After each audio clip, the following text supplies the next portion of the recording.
கள்ளக்குறிச்சி மாவட்டம் சங்கராபுரம் அருகே உள்ள தேவபாண்டாளம் கிராமத்தில் அமைந்துள்ள ஆதிபராசக்தி அம்மன் கோயில் முளைப்பாரி திருவிழா விமரிசையாக நடைபெற்றது. இதனையொட்டி அம்மனுக்கு சிறப்பு அபிஷேக ஆராதனைகள் செய்யப்பட்டதை அடுத்து கோயில் முன்பு முளைப்பாரிகளை வைத்து பெண்கள் கும்மியடித்து வழிபட்டனர். பின்னர் 300க்கும் மேற்பட்ட பெண்கள் முளைப்பாரிகளை சுமந்தபடி முக்கிய வீதிகளில் ஊர்வலமாக வந்து நேர்த்திக்கடன் செலுத்தினர். இவ்விழாவில் ஆயிரக்கணக்கான பக்தர்கள் கலந்து கொண்டு அம்மனை வழிபட்டனர்.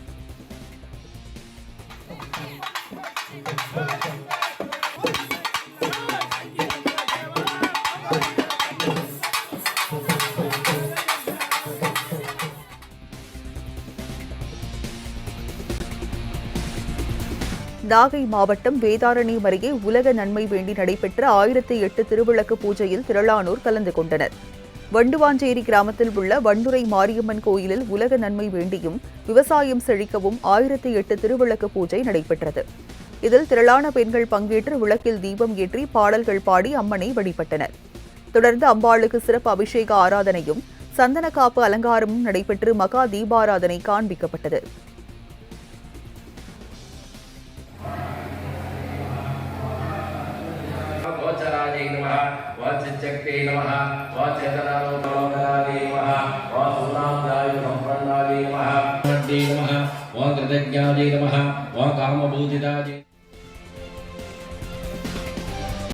திருவள்ளூர் மாவட்டம் பொன்னேரி அருகே வைத்தியநாத சுவாமி கோயிலில் நடைபெற்ற சிவன் பார்வதி திருக்கல்யாண வைபவத்தில் திரளான பக்தர்கள் கலந்து கொண்டு சாமி தரிசனம் செய்தனர்.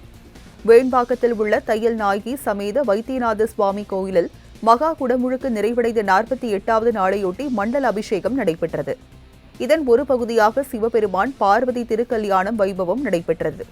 முன்னதாக பக்தர்கள் சார்பில் கைலாய வாத்தியம் முழங்க 21 வகையிலான சீர்வரிசை கொண்டு வரப்பட்டது.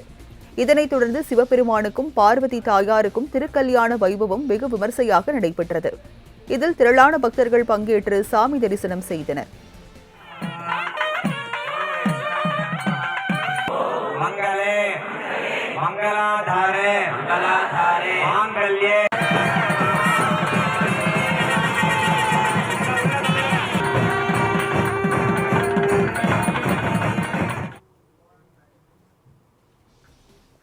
மனிதர்களால் உருவாக்கப்பட்ட சிலைகளைத்தான் அறிந்திருக்கிறோம். ஆனால் தேவர்களால் உருவாக்கப்பட்டு பூமியில் வழிபாடு செய்யப்பட்டு வரும் தெய்வீக சிலையை பற்றியும் அத்தெய்வம் குடிகொண்டுள்ள ஆற்றல் மிக்க ஆலயத்தின் சிறப்புகளையும் இந்த காலை பொழுதில் கண்டு அருள் பெறுவோம். மங்களமான ஆலயத்தை கண்களால் கண்டு வளம் காணுவோம்.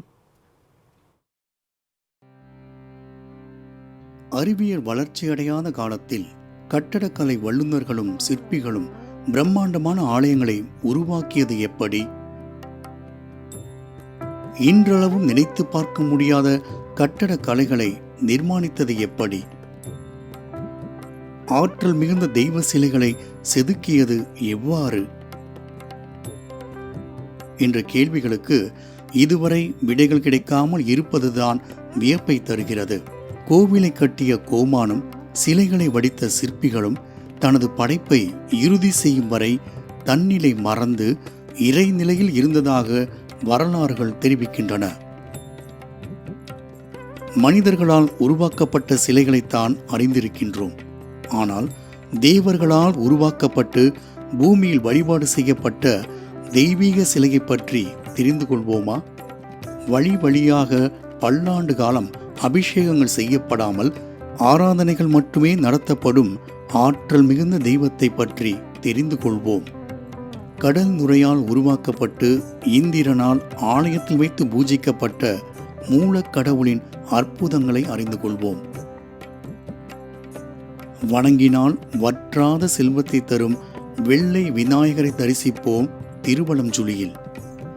இக்கோவில் தஞ்சை மாவட்டத்தில் கோவில் நகரமாம் கும்பகோணம் அருகே திருவலஞ்சுழி எனும் கிராமத்தில் அமைந்துள்ளது. இக்கோவிலின் பிரதான மூலவர் சிவபெருமான் கபர்தீஸ்வரர் எனும் திருப்பெயரிலும் அம்பாள் பிருகந்த நாயகி என்ற திருப்பெயரிலும் அழைக்கப்படுகின்றனர். இது சிவ ஆலயம் என்றாலும் இக்கோவிலில் இருக்கும் வெள்ளை விநாயகர் மிகவும் பிரசித்தி பெற்றவராக விளங்குகிறார். புராணங்களால் புகழப்பட்ட இந்த விநாயகர் பூலோகத்திற்கு வந்த அதிசயத்தை தெரிந்து கொள்வோம். கடல் நுரையால் செய்யப்பட்டு இந்திரனால் பிரதிஷ்டை செய்யப்பட்ட மூர்த்தியே ஸ்வேத விநாயகர் என்ற வெள்ளை பிள்ளையார் ஆவார். இவரே இத்தலத்தின் சிறப்பு மூர்த்தியாகவும் விளங்குகிறார். தேவர்கள் திருப்பார்கடலை கடையத் தொடங்கும் முன் விநாயக பூஜை செய்ய மறந்தார்கள். ஆகையால்தான் ஆழகால விஷம் பார்க்கடலிலிருந்து வெளிவந்தது. இதனால் துன்பங்களுக்கான தேவர்கள் தங்கள் தவறை உணர்ந்து பொங்கி வந்த கடல் நுரையை பிடித்து பிள்ளையாராக உருவாக்கி பூஜை செய்தனர். அதன்பின் விநாயகர் அருளால் எடுத்த காரியம் பூர்த்தியடைந்து அமுதத்தை பெற்றார்கள். பின்னர் தங்களால் செய்யப்பட்ட அந்த விநாயகர் மூர்த்தியை பிரதிஷ்டை செய்ய திருவலஞ்சுழியே ஏற்ற இடமென இந்திரன் இத்தலத்தில் ஒரு கோவிலை கட்டி விநாயகரை வைத்து பூஜித்ததாக கூறப்படுகிறது. இன்றும் ஒவ்வொரு விநாயகர் சதுர்த்தி அன்று தேவேந்திரன் வந்து விநாயகரை வழிபட்டு செல்வதாக ஐதீகம். தேவர்களால் உருவாக்கப்பட்ட திருவலஞ்சுழி வெள்ளை பிள்ளையாருக்கு மற்ற ஆலயங்களில் நடப்பது போன்று அபிஷேகம் நடப்பதில்லை. சுமார் 10 அங்குல உயரமே உள்ள இந்த வெள்ளை பிள்ளையாருக்கு புனுகு மட்டுமே சாத்தப்படுகிறது. மேலும் பச்சை கற்பூரத்தை குறிப்பிட்ட பக்குவத்தில் அரைத்து அதை இந்த விநாயகரின் திருமேனியை தொடாமல் அவர் மேல் மெல்ல தூவி விடுவார் அர்ச்சகர். அதனால் இந்த விநாயகர் தீண்டா திருமேனி என்றும் அழைக்கப்படுகிறார். விநாயகரின் துதிக்கை வலப்பக்கம் சுழித்துள்ளதால் திருவலஞ்சுழி என இத்தலம் பெயர் பெற்றதென்றும் கூறுவர். இப்பிள்ளையார் உள்ள மண்டபம் இந்திரனால் அமைக்கப்பட்டதால் சித்திர தூண்களும் கல்குத்து விளக்கும் கொண்ட அழகான மண்டபமாக விளங்குகிறது. மகாவிஷ்ணு மார்கழி மாத சஷ்டி திதியில் இத்தலத்தில் உள்ள வெள்ளை விநாயகரை நேரில் வந்து வழிபட்டதாகவும் புராணங்கள் கூறுகின்றன. ராஜராஜ சோழன் போருக்கு போகும்போதெல்லாம் தன்னுடைய இஷ்ட தெய்வங்களில் ஒன்றான வெள்ளை பிள்ளையாரை வழிபட்டு பின்னர்தான் போருக்கு சென்று வெற்றி வாகை சூடி வந்ததாக இத்தலத்தில் உள்ள கல்வெட்டுகள் கூறுகின்றன. 3000 ஆண்டுகளுக்கு முன்னால் தோற்றுவிக்கப்பட்ட இந்த ஆலயத்தை ராஜராஜ சோழனின் தங்கை குந்தவை பிராட்டியார் பராமரித்ததாக கல்வெட்டுகள் குறிப்பிடுகின்றன. இப்படி தெய்வங்களாலும் தேவர்களாலும் வணங்கப்பட்ட இந்த திருக்கோவிலின் அமைப்பு சிற்பக்கலையில் சூத்திரங்கள் நிறைந்ததாகவே காணப்படுகிறது. திருவலஞ்சுழி ஸ்வேத விநாயகர் கோவிலில் ஆண்டுதோறும் விநாயகர் சதுர்த்தி விழா சுவாமி வீதி உலாவுடன் சிறப்பாக நடைபெறும்.